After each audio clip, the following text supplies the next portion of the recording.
Voice America Talk Radio Network, its staff, and management.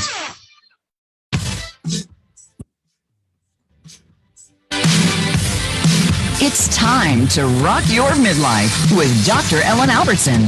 Are you ready to get real, break through, and learn how to make your midlife the best time of your life? Take on those life challenges and turn them into opportunities? Let's rock. Here's Dr. Ellen. Welcome to Rock Your Midlife. I am so excited to be here, a little bit nervous. This is my first time being a radio show host in over 20 years. I have dreamed about this moment. So I'm so excited that you are here. Thank you for watching. This is where we get real, help you discover who you are, and give you the tools you need to navigate your life. And this is my first episode, a lot of mixed emotions, definitely getting off my fear potty, getting in front of the microphone, some fear, a little anxiety, but also, along with that vulnerability piece of being real with you guys is excitement and joy, because honestly, midlife can be such an incredible time of life. And that is what the show is going to be all about helping you to rock your midlife. So here's what you can expect. Life-changing information, amazing guests who will inspire you and inform you and give you incredible tools to make the most of your amazing next chapter. Like this week's amazing guests, we have two guests today. First, we have sought after expert on mindfulness, transformational thinking, and self-discovery. And she's going to share how you can feed your spirit, open yourself to a sense of oneness, and transcend your limited beliefs and thoughts. And she is Aura Nadrich. She'll be with us in a moment. She's written this amazing book called Mindfulness and Mysticism, which I have been diving into. So I can't wait to have a juicy conversation with her. And then we are going to talk to cross-culture kid, U.S. Army veteran, and adventure sports brand ambassador, who's going to inspire you with her amazing story of how she transformed her life and went from using a walker and a service dog to being a sponsored athlete by learning to, get this, white water kayak. So I can't wait to speak with Annette. She's going to be amazing, and I'm sure she is going to really help you to face whatever you're facing. And let's face it, we are facing a lot right now. Can feel like you are in a crucible, particularly at midlife. We midlife women, we influence up to 4 generations. We've got grandkids, we've got kids, we've got our peers, we've got our, our parents, and we're feeling a lot right now. And at midlife, it can be tough to transform, because we'll talk a lot about neuroscience on the show, but your brain isn't interested in you rocking your midlife, enjoying your life. Your brain wants you to stay safe. So it's hard to step out of your comfort zone. Your brain wants you to stay small. So we're going to help you really face your fears, get real. And I am here to validate you and your struggles, encourage you to listen to that voice in your head that's telling you, go for your dreams. And this is such a great time to do that too, because it's springtime here in the Northeast. It is an amazing time to start to think about, who do you really want to be?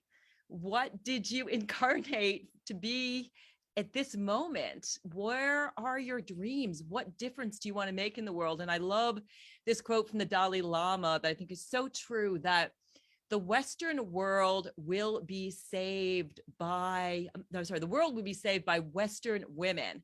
And I think those of us who are Western women who are listening, we are here to make a huge difference. So I'm here to inspire you and help you with that. But, I know how hard it can be. When I was looking at 40, my life went through such a huge change. I was so stuck. I had just finished a radio and media career with my ex-husband. We were the cooking couple in the 90s. We were celebrity chefs. We left a radio career, and I didn't know what to do. And on top of that, I had 2 small children. I had clinical depression. My marriage was tough, and I got through it. And then when I was looking at 50, I decided to leave my marriage. So I went through divorce. I had a major health crisis. I went blind 3 times. So I know what it's like, women. I know how tough this can be. And the thing is that, at midlife, it's really challenging. We are facing multiple stressors. We've got these changing family relationships. I don't have grandkids yet. If my kids are listening, I hope you guys are listening. I have no grandkids yet, but I've got kids in their 20s together with my fiance. We've got 5 kids. I've got my elderly parents. I've got all my friends, and these relationships are changing. And that's really stressful. We've got this crazy world situation, which is incredibly stressful. It's really hard. I know yesterday I was feeling like it was really hard to deal, that sense of overwhelm, especially if you are empathetic, you care deeply about the world. It's really can be tough. And we're trying to rediscover ourselves. And, we've got this thing up against us called culture, which says that it's all downhill after 50. If you Google midlife, it is conjoined with crisis. You put it in the dictionary, and what comes up is the wrong side of 40. And so we need to change that.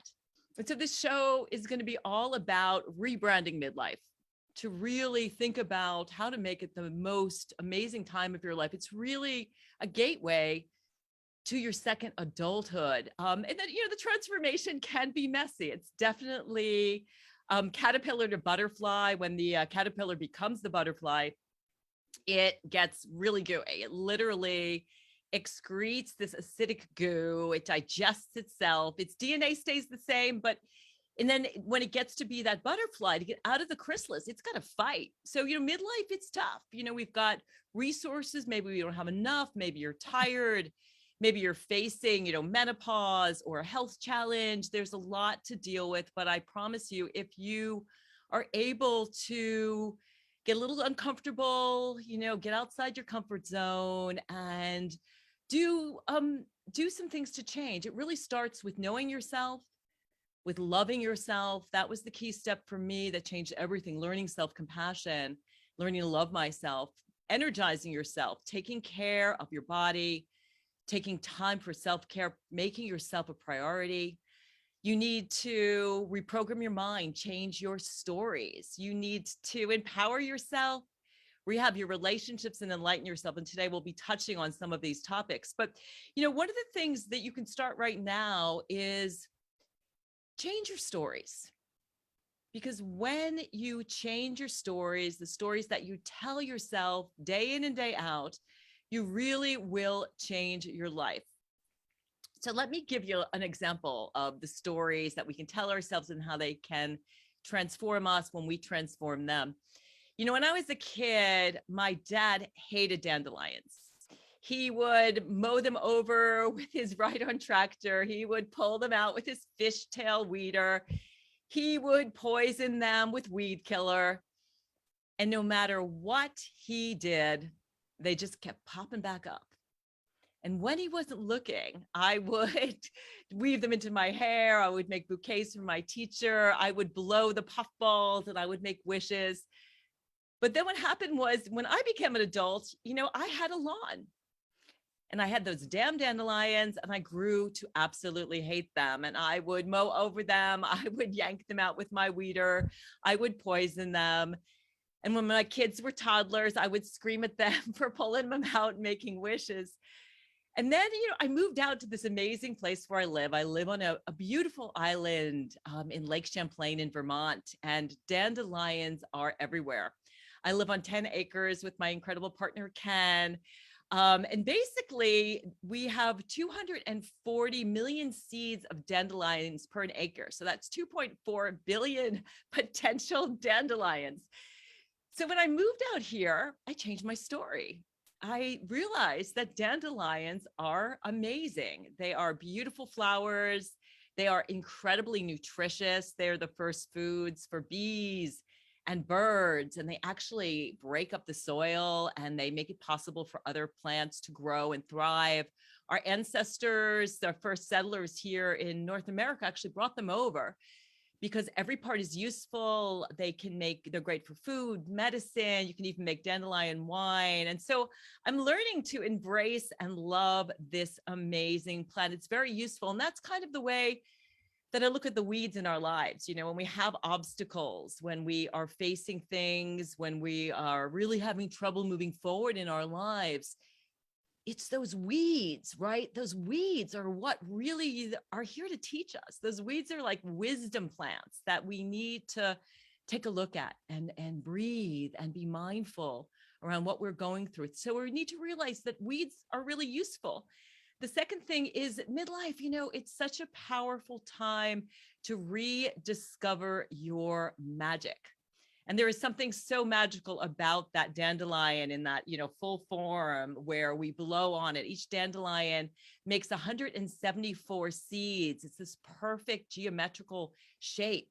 And we can make wishes. And on the show, we'll talk a lot about dreaming big and using tools like the law of attraction to really make your dreams a reality, because it all really starts with your thoughts and really believing in yourself and really doing what's necessary to create a beautiful life and to make the world a better place. So bringing back that magic, that's what I learned when I look at dandelions. And then the last thing is, I'd like us to think about the dandelion as a new metaphor for midlife, particularly that third stage, right? Where we can let our hair go silver, where we can be so incredibly fertile and prolific. We aren't having kids anymore. And I think for me personally, that's a good thing. I have no desire to procreate right now. But, I'm really at a very fertile point in my life. And I think we replace this as we're going through menopause, kind of things really open up and we can be so fertile. We can scatter our seeds for miles. We can really make a difference in the world. So I encourage you to challenge yourself and to change your stories and to start to really look at your thoughts. We have something like 6,000 thoughts every single day. Some of them are positive, some are negative, some are neutral. I think these days it's really easy to have a lot of negative thoughts, particularly if you are looking at mainstream media, which is all about if it bleeds, it leads. It wants to draw us into this fear. And so we have a choice of what we want to do with those thoughts. And we actually have this default mode network that runs down the middle of our brain that's constantly scanning our environment for what is wrong in our life rather than what's right. And the thing is that we can turn it off. We can turn off that default mode with something called mindfulness.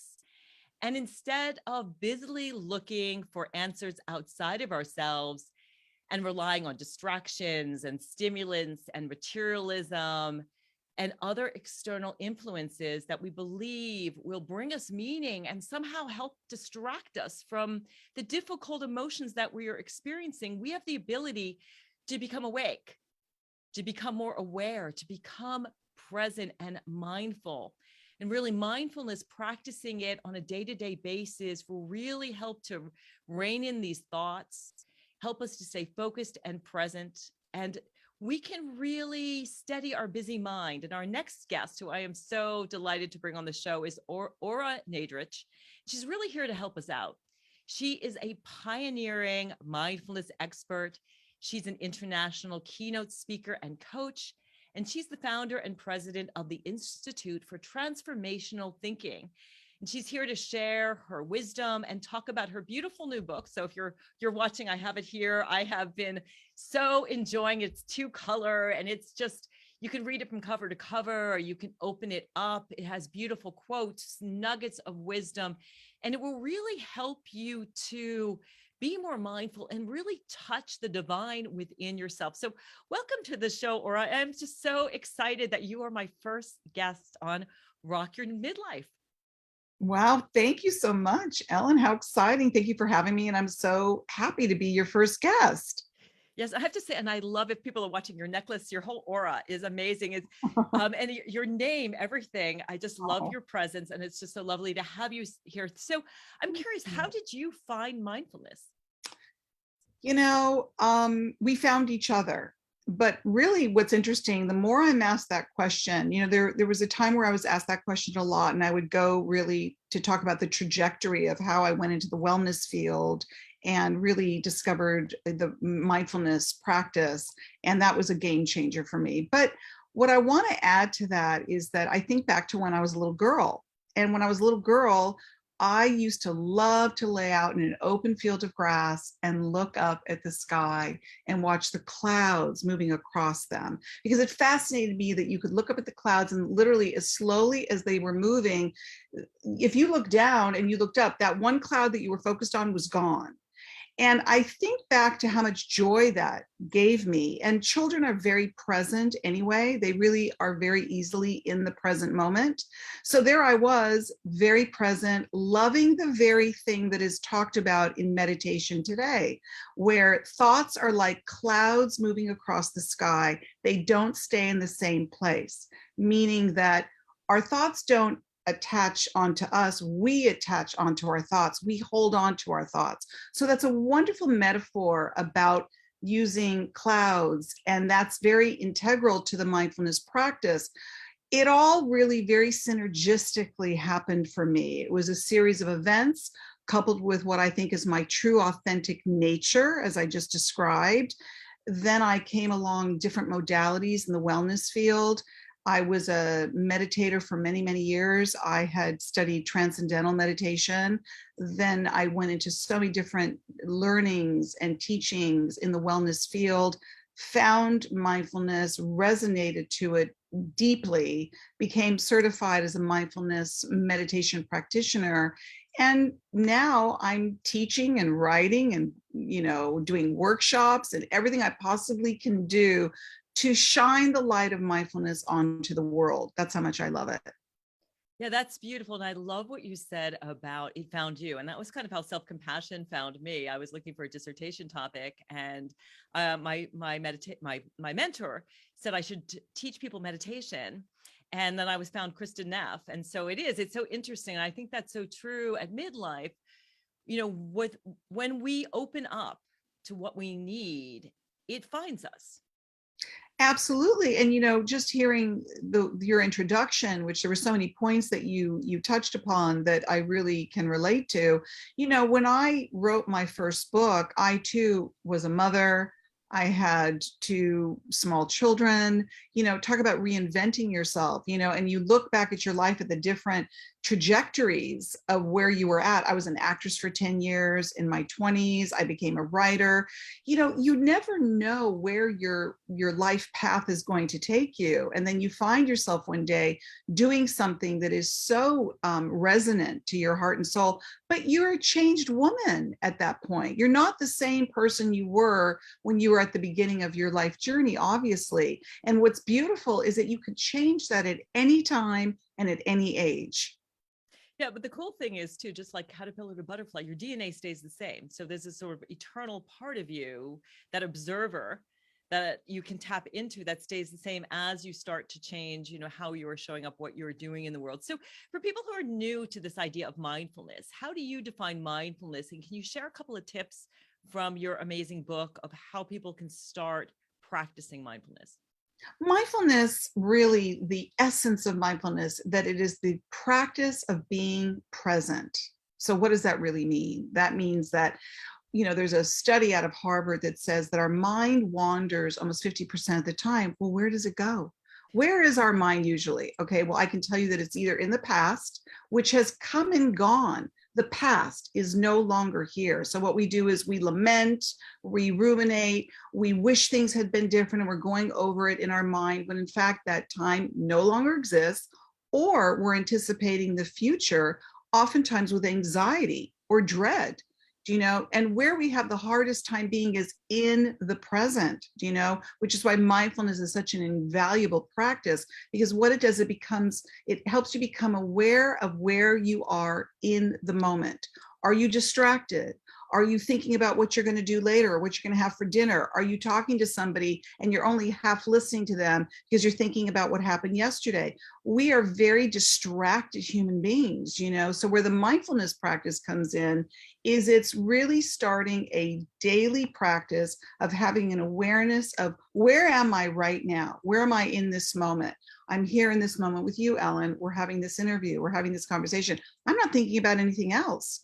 But we know that, again, the mind wanders. So a great way to begin a mindfulness practice is to be aware of the thoughts, feelings, and sensations that you're having in the moment right now.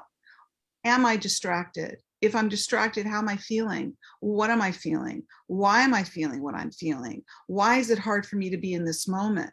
Why do I want to get out of this moment? Why do I feel that another moment is going to be better than the moment that I'm in right now? If we're already chasing the moment, I have in my book, Live True, a mindfulness guide to authenticity, the book before mindfulness mysticism, I really categorize 3 types of people, if you will. It doesn't, make up for all that we are, but that in relation to mindfulness, I say you're either a past dweller.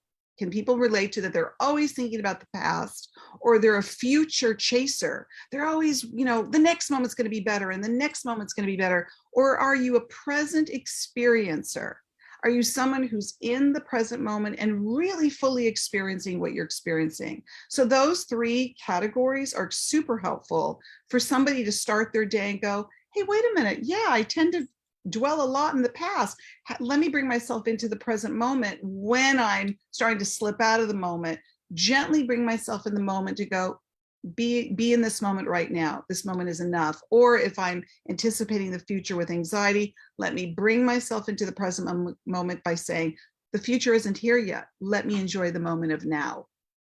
Yeah, that's so important. And I think particularly, in the context of midlife, where so many women, when they first come to me, they feel like the best is behind me. They're looking behind them and they're saying, my gosh, my best years, what happened to them. And I think that's part of what, our culture says to midlife women is that you're washed up. It's done.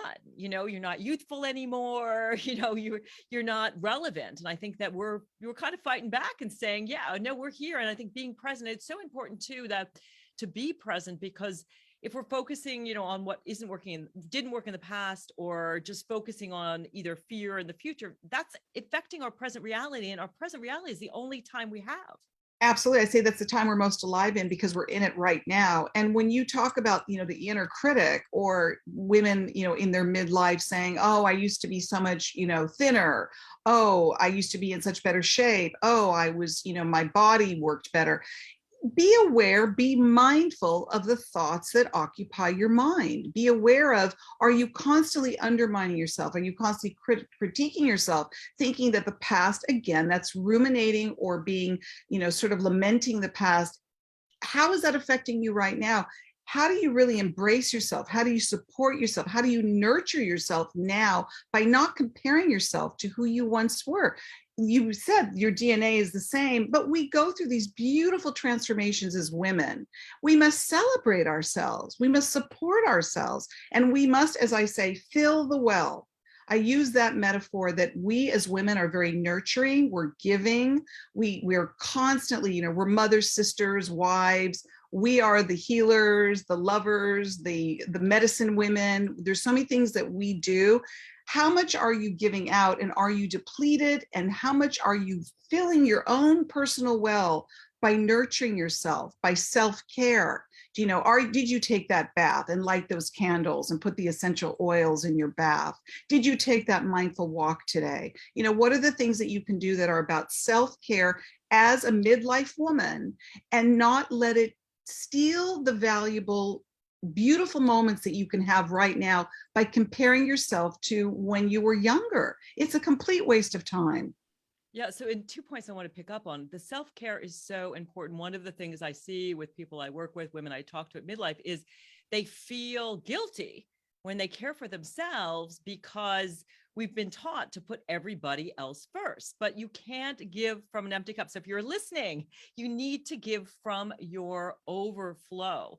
When you fill yourself up first, when you put yourself first, then you have so much energy to give. And I love too what you said about comparing yourself, and also comparing yourself to other women. I think we're in a really beautiful time where we're all about collaboration, not comparison. Like, I'm not comparing, Annette, who's still here watching too, and I'm not comparing myself to you or anyone else, but we can all be the person that we are supposed to be. So we have a few more moments, and I'll bring you back after the break, but I want to talk a little bit about this idea of, mysticism and divinity and being a light worker. And I'm just quickly, and then we'll bring it back after the break.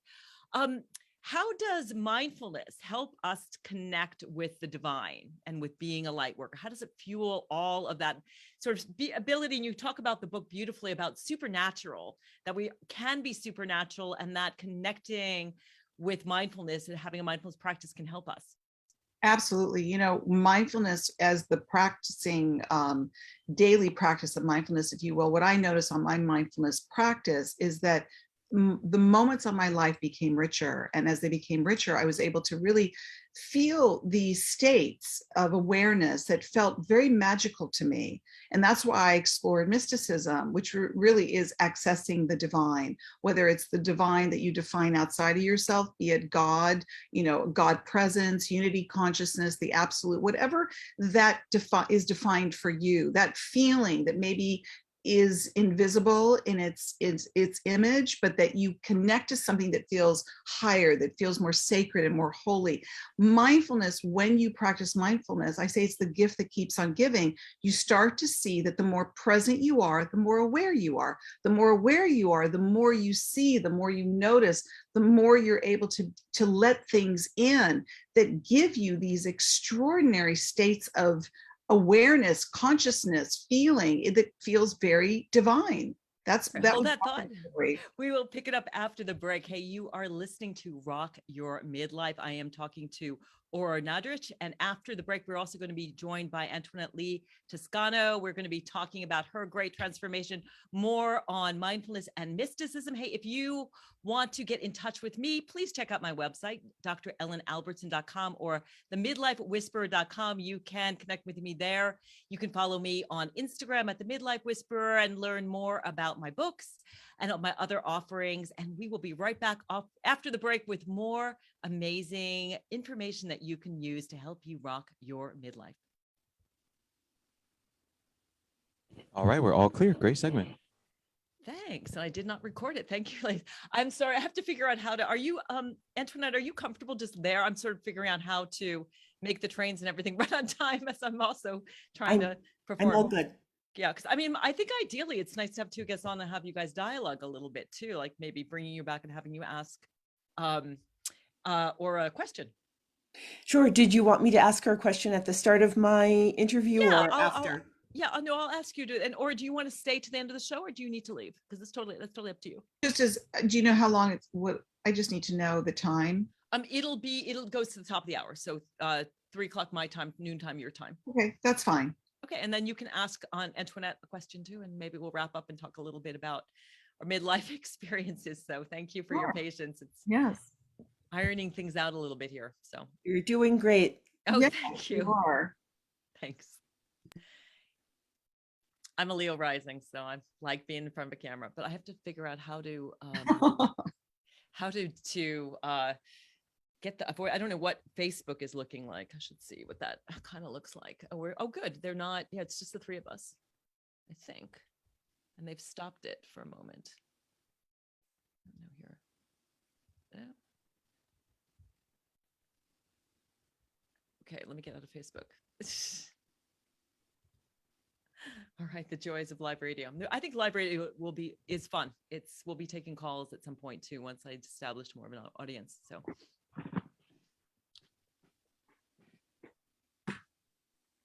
Gabe, are you there? Yeah, I'm still here. I was just about to let you guys know we're about to come back here in 20 seconds. Let me record to the cloud. I forgot to do that.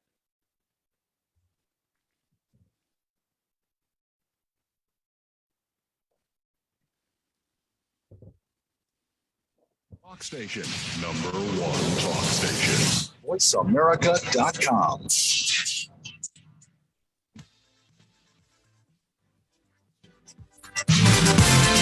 You are listening to Rock Your Midlife with Dr. Ellen, the Midlife Whisperer. Have a question for Dr. Ellen or her guests? Join us on the show at 866-472-5788. That's 866-472-5788. Now back to the show. Here again is Dr. Ellen, the Midlife Whisperer. Welcome back, and thank you for joining us. Hey, if you want to get in touch with me, the best place is themidlifewhisperer.com. I have a special free gift 10 tips to help you rock your midlife. You can also connect with me on Instagram at the Midlife Whisperer. So we have been talking with Aura Nadrich. Am I pronouncing your name right? Nadrich? Nadrich, yes. Nadrich, about her amazing book, which is Mindfulness and Mysticism. I highly recommend it. And just, it's such a beautiful book. You must have, I know I just finished my book, Rock Your Midlife, which came out in November. It must have been such an amazing experience to see it for the first time. It's a lot like giving birth. What was that experience like for you? Because it's a beautiful book. Thank you. You know, it's my third book, and I really wanted to go into just a different sort of angle on it and make it more of a visual book. So my designer and I worked together on that, and I'm very proud of it. I feel it came out exactly as we had intended it to.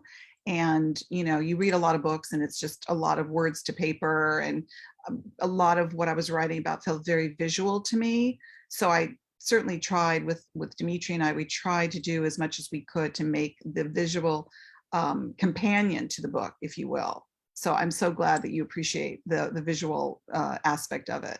Yeah, I love it. And I actually really like your social. I've been following you on Instagram. And you have some wonderful reels that you've been getting into. I'm curious, what's your experience like on Instagram? Are you finding that you feel authentic? I know a lot of people who are spiritually oriented sometimes kind of feel a little awkward getting on and kind of being part of that, the culture that is Instagram. I think, you know, I've been on it for a while, and I actually have a couple of pages on Instagram. I don't know if you know that. I mean, I think you follow my personal Instagram, but I also have my business Instagram, which is Aura_the IFTT. And I really enjoy it. You know, I have to say, I use Instagram more than I use Facebook at this point. I really like it. It just, there's a lot of things you can do that is fun, and it's, I don't know, it has this kind of lightness to it. So I'm enjoying it. I have to say, I do like it. And I think if you're new to Instagram, I think the more you use it, the more you learn different things you can do, like do reels or, you know, share videos or whatever. There's just a lot of things you can do on it that you see a lot of people doing, and it's a great way to communicate.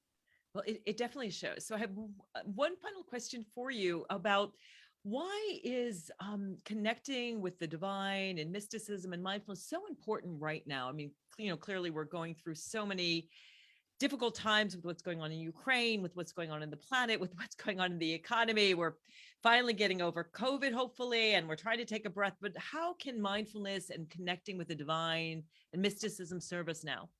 You know, when I wrote Mindfulness and Mysticism, I had no idea what was coming, obviously, but it's interesting. It was very, what's the word, omniscient, if that's the word, where so much of what's in the book really applies to today. And I think for anybody that reads the book can really relate to that. This has been an incredibly challenging 2 years for all of us. You know, these are unprecedented times that we're in. So what I propose in Mindfulness and Mysticism is not only really bringing the reader on the journey of mindfulness and how it helps, it's so beneficial to be a more present human being. The more present you are, the more aware you are, the more aware you are, the more conscious you are. Well, I think we could learn a lot from that, and it would help us if the world was more conscious right now. We probably wouldn't have as many wars and conflicts and hatred and racism and all the terrible things that we're constantly having to fight against. And mysticism really is introducing the reader. I wanted to bring the whole concept of mysticism into the 21st century and not make it so unavailable or esoteric, like what's that? I'm talking about it in a non-religious context, about bringing more spirituality, about connecting to your purpose, connecting to what I call is the divine, holy, or sacred. What holds great meaning for your life? And I think, again, it connects us to something that holds greater meaning for us at a time when churches, temples, and mosques were closed and people had nowhere to go for a place of worship. Well, I say, you know, there's this beautiful Rumi quote, I'll leave you with this. I visited churches, mosques, and temples, and I found the divine within. Do you know, there's nothing wrong with going to these places of worship and connecting, but what happens when you leave them? Do you stop connecting to the divine? No, the divine, you can connect to the divine anywhere at any time. Yeah, that is so powerful, because I really think that the biggest problem for humanity is that we don't see the divinity in everyone and everything. And if we can see the divinity in ourselves, if we can see the divinity in each other, in the plants, in the animals, and we're not looking to, rape, pillage, and conquer to get whatever, we can feel content and everybody would be at peace. We all really work on the mindfulness, the peace from within. That's really where it all starts. So thank you so much for sharing. I also just want to slip in really quickly, Ellen, that I believe this is a time of a great spiritual awakening. It is. And I think we all decided to be here for a reason. And we are all, you get to decide, am I going to be part of the solution? Am I going to just stay on my fear potty and do nothing? Or am I going to be part of the problem? And, we all can make decisions how we spend our dollars, the foods that we eat, the prayers that we make, and how we work on ourselves. So thank you so much for sharing. Well, you're going to stick around. And now I am and actually Antoinette, our next guest, Antoinette Lee Toscano, is going to have a question for you, but let me introduce Antoinette because I am so excited to get to know this amazing woman. She is an American adult cross-cultural kid. She is a third cultural adult. She's American by birth with Nigerian, Irish, Indigenous, Arawak, Ashkenazi Jewish, and Chinese ancestry. And she's also an 11-year United States Army veteran. And 7 years ago, she was debilitated by a traumatic brain injury and a spinal cord injury resulting from her military service. And at the time, she was using a walker. She had a service dog and a full-time caregiver. Today, she's rocking it. She is 54 years old, and she is a sponsored adventure sports athlete who's often mistaken for millennial. If you can see what she looks like, she looks 35, as she told me. She has recovered. She's reversed lupus. She's improved her kidney and gallbladder function. She's reduced her high cholesterol, her blood pressure, her migraines, and she's managing these chronic conditions. How? This is what I love. Okay. White water kayaking. She transformed her life kayaking. And today she is an all-around adventure sportswoman and sponsored athlete. And she's going to tell us all about how she created a new normal, and she's living a big, huge life, and how we can all envision this new normal. So welcome, Antoinette. It is so good to have you here. Thank you, Dr. Ellen. I'm super excited to be here and have this chat. And Aura, I have a burning question for you. Oh, wonderful. Hi, Antoinette. Pleasure to meet you. I've loved this discussion so much. When people are first starting a mindfulness practice, or if they've been practicing mindfulness for over a decade, like I have, sometimes you can really beat yourself up when you're trying to extend your practice past 5 minutes up to an hour or longer. And you start to get down on yourself. Why can't I be better at this? Why does my brain continue to swing from branch to branch instead of sitting quietly here under this tree, right? What tips do you have for being gentle with yourself in that moment when you're feeling frustrated that your practice is not evolving the way you'd like? That's such a great question, Antoinette. Here's what I also want to say mindfulness is. Mindfulness is being in the present moment with total awareness, self-acceptance, compassion, and here's the real thing, self-love. I didn't give you the whole description of that, Ellen, but that really is the definition of mindfulness. So what do you have? Self-love, acceptance, and compassion. So you're really taking a very big step when you start to practice mindfulness, because you're wanting to be a more aware, conscious human being. Where do you feel you need to be critical of yourself when in fact this is about self-love and compassion? So the awareness of our thoughts is very important. If a thought comes up, I'm not good enough, I'm not doing this enough, the inner critic, we all have one, right? And I want to say the way you described the mind goes from branch to branch. There's a Buddhist saying called monkey mind.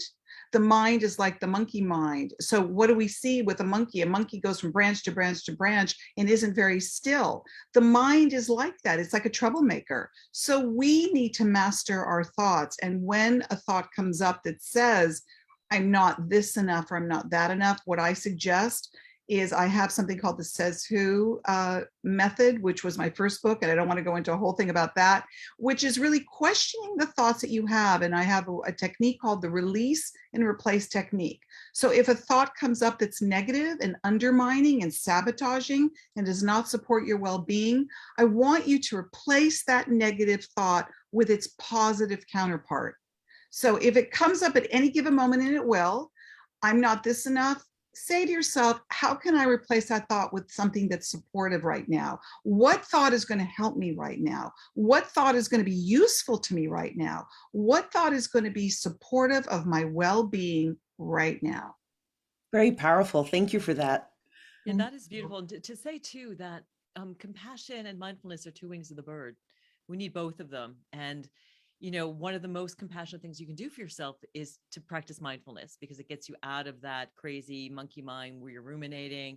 And, being compassionate and loving yourself is something that we all can work on, and not doing it out of self-criticism, but doing it from self-love. So let me talk a little bit about your story, because I am dying to hear this. I guess my first question is what happened? How did you find yourself? And I know you were 200 pounds, you were totally out of shape.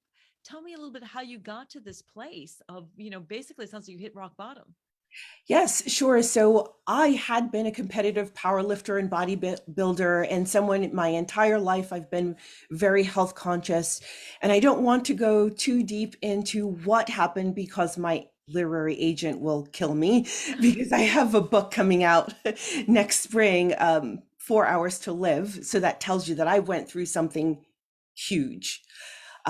Actually, several things, very life-changing. But I had an accident, and I sustained a traumatic brain injury, a spinal cord injury, and later the treatment, the Western style medical treatment for those issues, created other health crises. And I found myself eventually pretty much unable to walk without assistance or take care of myself. I was stopping breathing every 45 seconds. And it was just a really difficult time. And mindfulness was my first step to envisioning myself as someone who can't care for herself, but that I could be a whitewater kayaker and an all-around adventure sportswoman. So when did that moment hit you that how did you get from not being able to walk to I'm going to whitewater kayak? How did you make that bridge and just get started? I actually thought I was going to die before doctors could figure out a diagnosis and a treatment plan. And one day I was just laying in my bed in the middle of the day. It was dark. My service dog looked so concerned. She looked like, I don't know what to do for you, but I'm really worried about you. And I felt like I was dying. I felt like I was leaving my body. And I just sat in gratitude. I was grateful for having experienced love. I've been loved. I've given love. I've made my mark on the world. I've done good things. I've had a successful career as a chief executive officer in the IT industry and a successful military career. And I was just accepting that I was transitioning into my next existence, whatever that was going to be. And that was the first shift. And I really didn't expect to live much longer. I thought within a few months, I probably would transition to my next existence. And within hours of that acceptance, I started to feel a little better. And I was able to have my first real meal, which consisted of a full cup of broth, chicken broth, and a full cup of water. That's the first time I had anything more than sips in months. And I was literally wasting away. And I was able to handle that food. And the next morning I woke up and I had a slight bit more energy, and then a little more and a little more. And within a month, I was in a whitewater kayak for the first time, service dog, walker, and caregiver in tow. And 7 years later, I've attended mountaineering school. I've summited several peaks. I've attempted the Grand Teton. Oh my gosh. And So more. where did that idea pop into your head though? I love these, divine downloads that sort of come to you. When did this come to you? Like, I should go and get in a kayak. Well, I like to tell everyone I was born wild, and my family tried to tame it out of me because their identity of the successful, the Huxtable image of Black parents was that your daughters and sons should be a certain thing and do a certain thing. And so they were very attached to that image of me being an MBA and a CEO, but I felt wild. I felt like I was meant to be an adventure sports person. I was meant to be an explorer, an adventurer my entire life, but I didn't reclaim my agency or claim my agency for the first time until I was over 40. Wow. And so tell us a little bit more about how kayaking transformed you. Well, when you have a disability, my disability is hidden. I lose vision at times. I sometimes can go within the same week, can go from being strong and active and hiking with a 50-pound pack on my back for 4, 5, 6 hours a day. And then 2 days later, I can be so debilitated that I can't get out of bed. And I have these episodes. Doctors can't figure out what causes them, but it's just what I have to live with. Or I might lose vision suddenly because of ocular migraines. And so I just thought, well, I'll start this kayaking. It'll give me something to do. I'll get stronger. I'll lose some weight. But once I got in that boat and I was riding the river's back, you're running through the rapids, but you're riding the river's back. I felt free. I felt empowered. I felt capable of doing anything. And from there, I thought, well, what's my next adventure? What's the next thing I'm going to do? Because that was inside of me. The adventurer, the explorer is inside of me. And I had all of the things innately just inside my body to be able to do these adventurous activities and go on expeditions and lead other formerly marginalized people out into the outdoors for the first time to connect, reconnect, or deepen their connection to nature. So it's been just an amazing journey to be able to offer that to other people. Yeah, it is. That is really amazing. And it is so important that, kind of being outdoor adventurer we're expanding it and making it more inclusive, and people are realizing how empowering it is. And also just being in nature is just so incredibly empowering. It sounds like it's to tie in with what Aura was saying, incredibly mindful. I know that when I am like out hiking, out in nature, I'm really, really connected. So I'm very curious about this process that you have called the New Normal Big Life process. Can you tell us what that is? Well, the day after I started to feel better for the first time in many, many months, I sat down with my journals and I had stacks of them. I'm a writer, so I like to write. And so I had stacks of journals and I went through my journals. And before I tell you about that process, I had the thought in my head that today I am creating my new normal. My old life is never coming back to me. It's never going to be the same. How will my new normal look? Who will I be? Who will be in my life? And I just went through the process of being clear on who I am, what I want, what makes me happy, what would give me unconditional happiness in my life. Because unconditional happiness is not something you find, it's within you. But society teaches that we have to reach for it and grab it. It already exists. We just have to be aware of it. And you become aware of it through mindfulness. Once I was clear about who I am and how I wanted to show up in the world, the next step was identifying what would I do if I didn't have to worry about what my parents would think or my peers or the company I work for or used to work for by that point, or my partner, or, because husbands are kind of like, I see you in this way and I don't want you to change. It makes me uncomfortable, right? I didn't consider those things. I thought if I only had to please me, what would I do? Who would I be? And the exact person that I wrote about that day and the exact life, including where I live, is the life I live now. And it's so incredible that it took a very short time to achieve this, including living on this beautiful country road where the country road meets the paved road, and a view of the Rocky Mountains, a lake, and a cattle ranch. My neighbors are cows and horses. I envisioned that lying in my sickbed the day after, and I live it now, including my partner.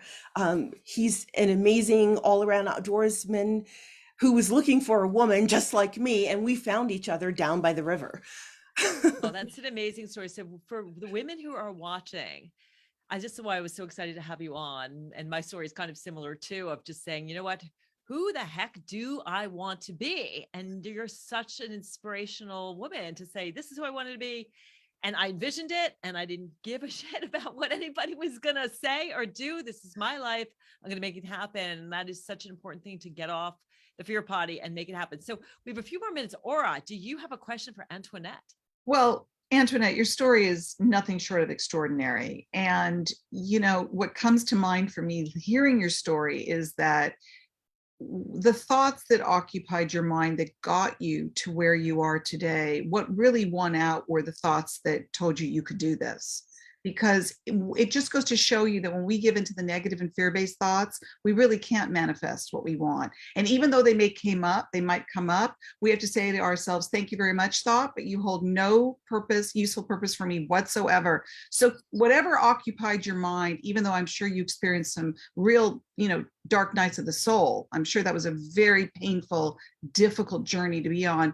But what I observe of you is that you must have had such clear thinking belief to keep yourself, the tenacity, the belief to keep yourself going. So it's not so much a question as it is an acknowledgement of this extraordinary journey, and the trajectory and where you took yourself is an example to your listeners of how, when you really are mindfully aware of the thoughts that are really helping you, those are the thoughts that are going to win and get you to exactly where you want to be.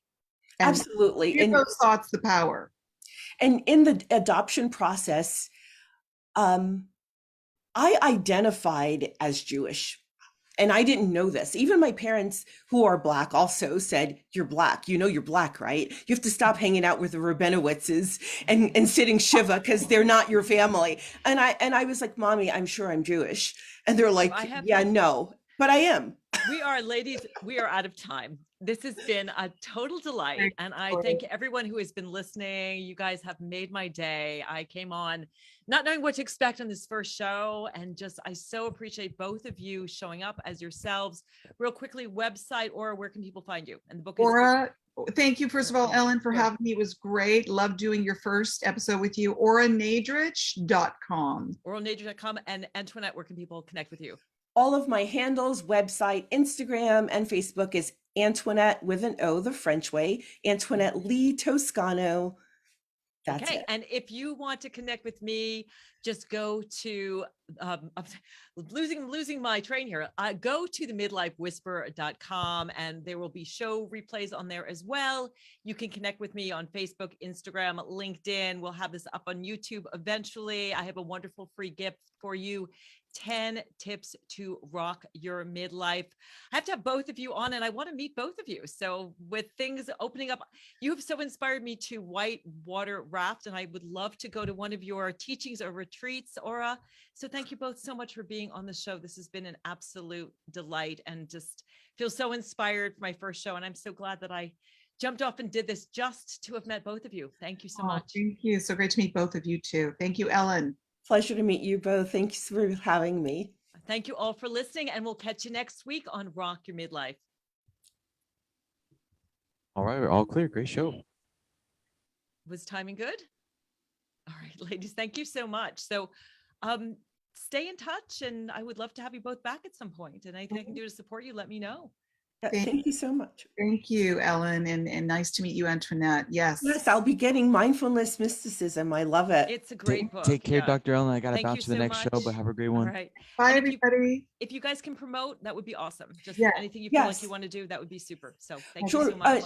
Are you going to send us something to promote? Yeah, I can send once. I'll have my VA like make, and it's all going to be on podcasts and everything too. So you can, I'll have my VA send some, banners with links and all that, but everything is on the Voice America. So you can send it out right now. There's a little e-card that has all the information, but I'm not quite sure how they chop everything up and do it all, but thank The you all link, so much. if there's a link, that would be great, because I have a team that I work with and be happy to promote it everywhere. Okay, great. I will get the link for you. And I think I sent it to your PR person, but I'll get Great. that all for you. Thank you so much. Okay. Bye, Enjoy your everybody. afternoon. Bye. Bye.